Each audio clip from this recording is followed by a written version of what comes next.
Ezekiel chapter 41. Then the man brought me to the outer sanctuary and measured the jambs. The width of the jambs was 6 cubits on each side.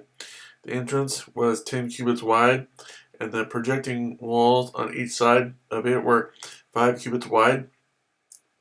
He also measured the outer sanctuary. It was 40 cubits long and 20 cubits wide. Then he went into the inner sanctuary and measured the jambs of the entrance. Each was 2 cubits wide. The entrance was 6 cubits wide, and the projecting walls on each side of it were 7 cubits wide. And he measured the length of the inner sanctuary. It was 20 cubits, and its width was 20 cubits across the end of the outer sanctuary. He said to me, "This is the most holy place." Then he measured the wall of the temple. It was 6 cubits thick, and each side room around the temple was 4 cubits wide. The side rooms were on 3 levels, one above another, 30 on each level. There were ledges all around the wall of the temple to serve as supports for the side rooms, so that the supports were not inserted into the wall of the temple. The side rooms all around the temple were wider at each successive level. The structure surrounding the temple was built in ascending stages so that the rooms widened as one went upward. A stairway went up from the lowest floor to the top floor through the middle floor. I saw that the temple had a raised base all around it, forming the foundation of the side rooms. It was the length of the rod, 6 long cubits. The outer wall of the side rooms was 5 cubits thick. The open area between the side rooms of the temple and the priest's room was 20 cubits wide all around the temple. There were entrances to the side rooms from the open area, one on the north and another on the south, and the base adjoining the open area was 5 cubits wide all around. The building facing the temple courtyard on the west side was 70 cubits wide.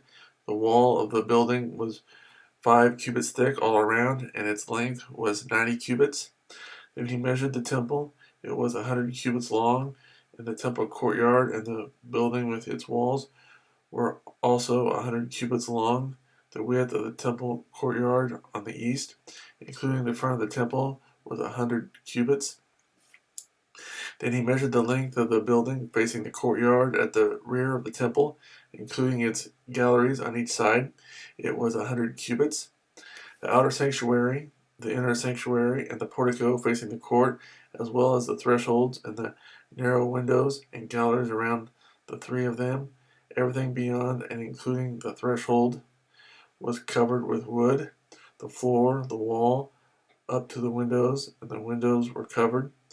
In the space above the outside of the entrance to the inner sanctuary and on the walls at regular intervals all around the inner and outer sanctuary were carved cherubim and palm trees. Palm trees alternated with cherubim. Each cherub had 2 faces, the face of a man toward the palm tree on one side and the face of a lion toward the palm tree on the other.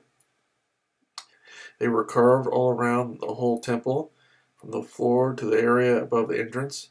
Cherubim and palm trees were carved on the wall of the outer sanctuary.